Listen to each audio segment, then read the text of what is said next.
And welcome back to Season 3 of Going Solo, and I'm transforming an ancient city.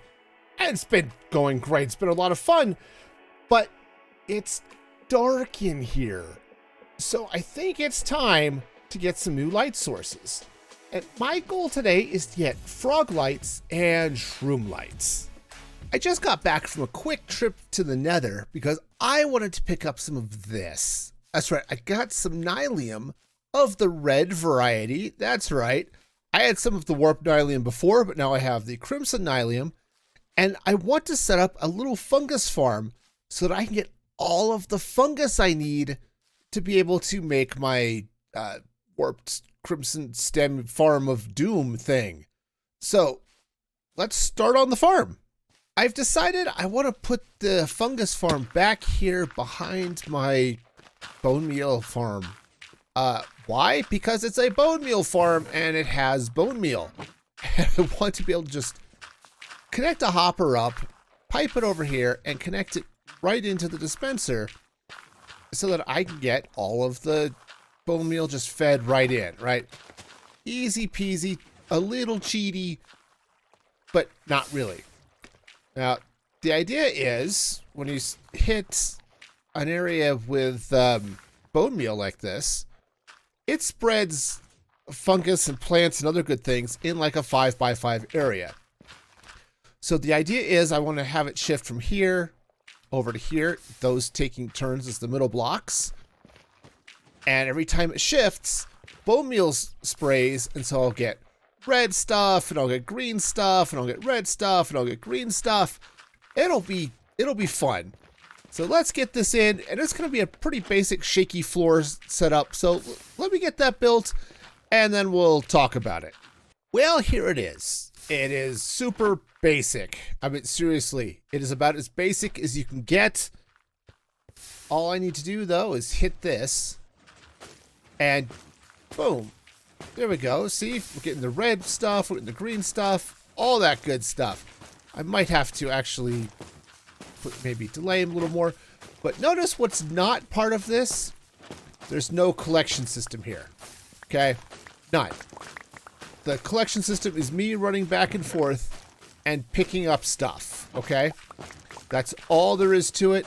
When I said it's super simple, I was not kidding. Okay?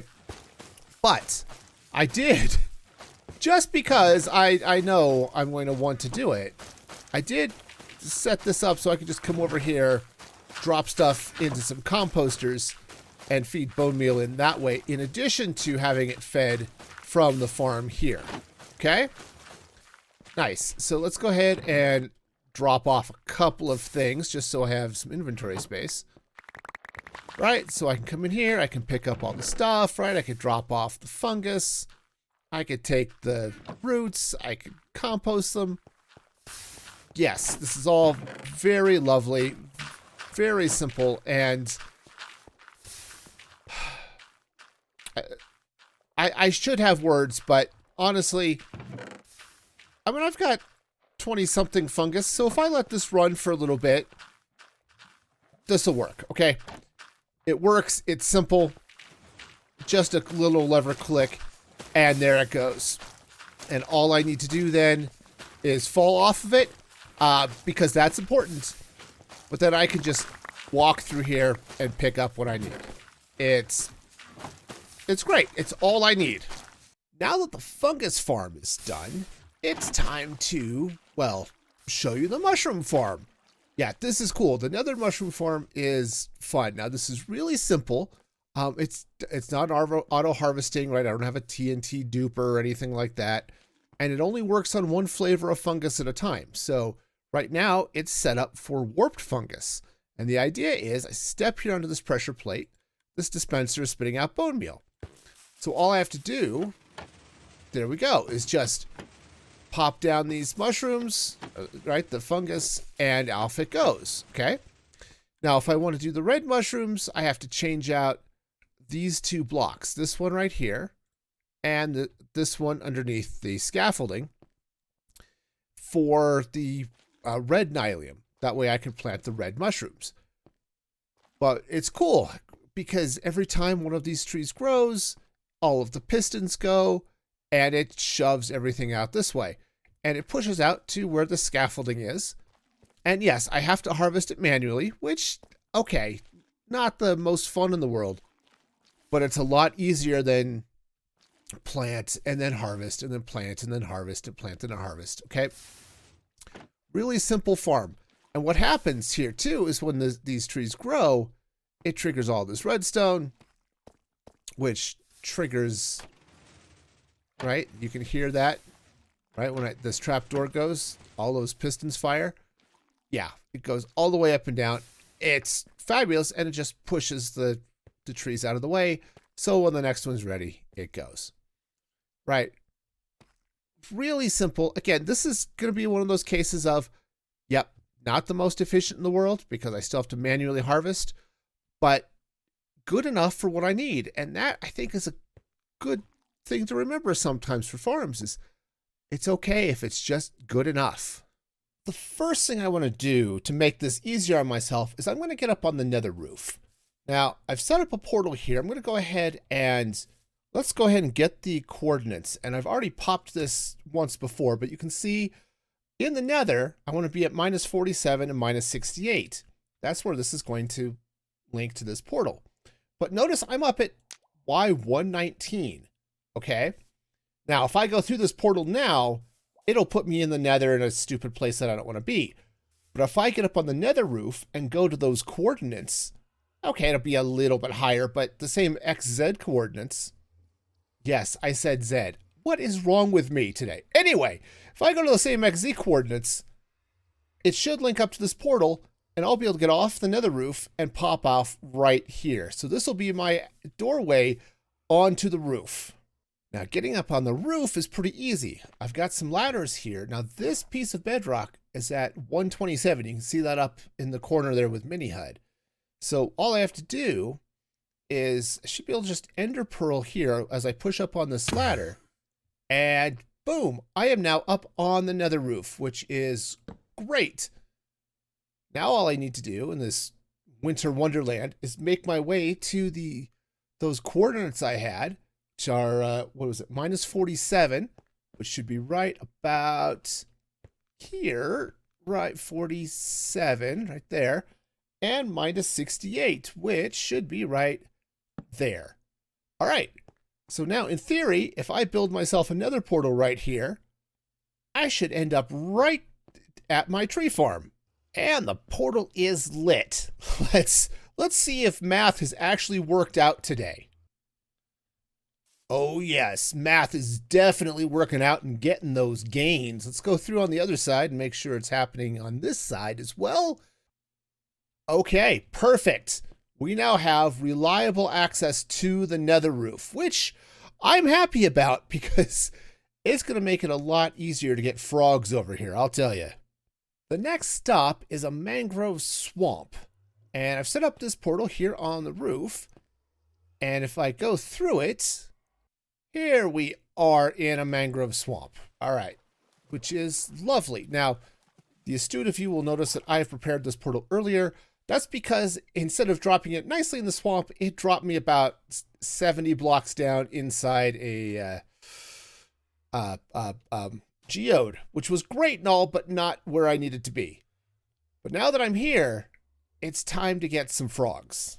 I've set up a little area. I've got 3 happy frogs. Well, I suppose they'd be happier if they could get out of this little box, but I've got 3 happy frogs sitting here, and I've already got a couple of tadpoles. Okay, there you go. You can get back in. It's okay. But I'm hoping to get a bunch more because I'm going to want probably 9 to 12 frogs all total. And I'm definitely going to want to leave a couple here in case I need some more frog spawn or something like that. So now it's just a waiting game. Yep. It's just me and the frogs, y'all. Just me and the frogs. That always takes way too long. But I now have all of my hoppy friends, which is great. Now, I am conveniently in a basalt delta, which is exactly where I need to be. So, hey, the next step is going to be the farm. And, you know, Froglight farms are fun and also really not that hard. I am up here on the nether roof with this lovely, lovely group of frogs because now it is time to build myself a nice froglight farm. And we'll add them to it at the end, but first I need to get this thing built. I think I'm going to build it sort of over in this direction within sight of the portal. I think that makes sense. But I have to figure out how I'm going to set up the collection and other systems first because I can't dig through the bedrock. So let's get that all in place first and then we'll build up the farm. Here is the collection system. So I've got double speed filters back here. Let me get up the scaffolding. Nope, I can't climb scaffolding anymore. It's hard. Scaffolding is hard.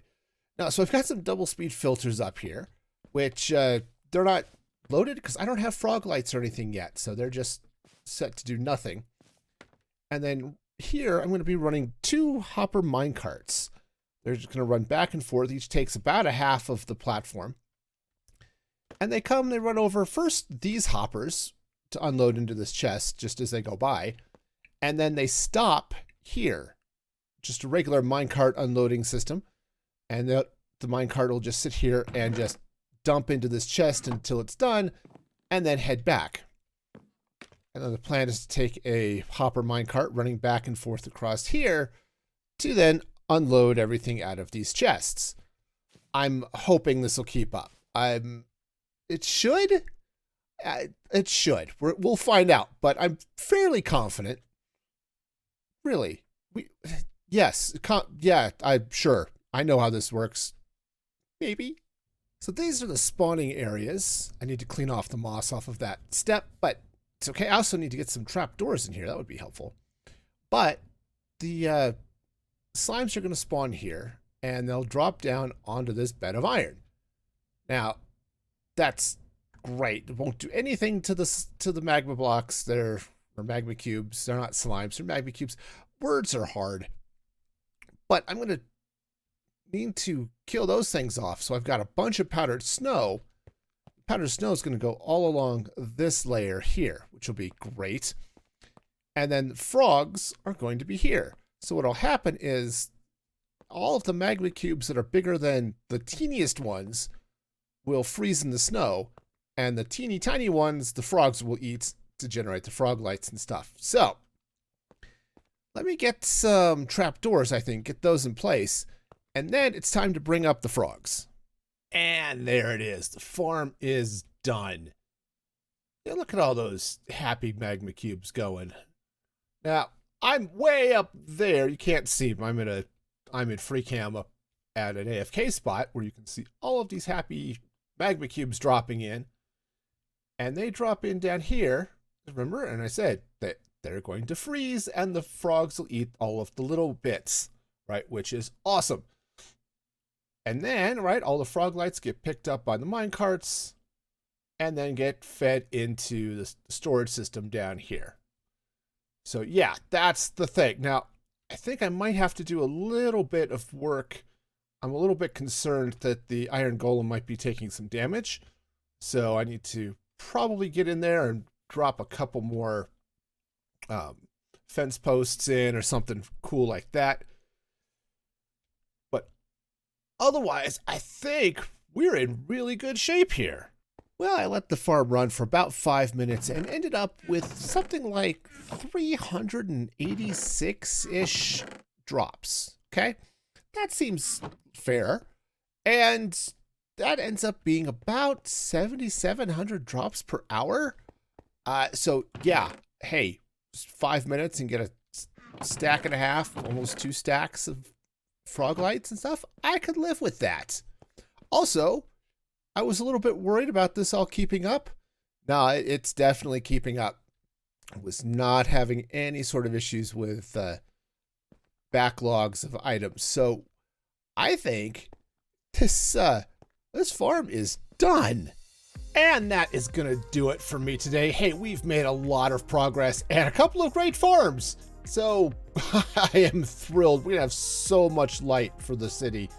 But until next time, be excellent to each other And this is Music Free Gaming signing off.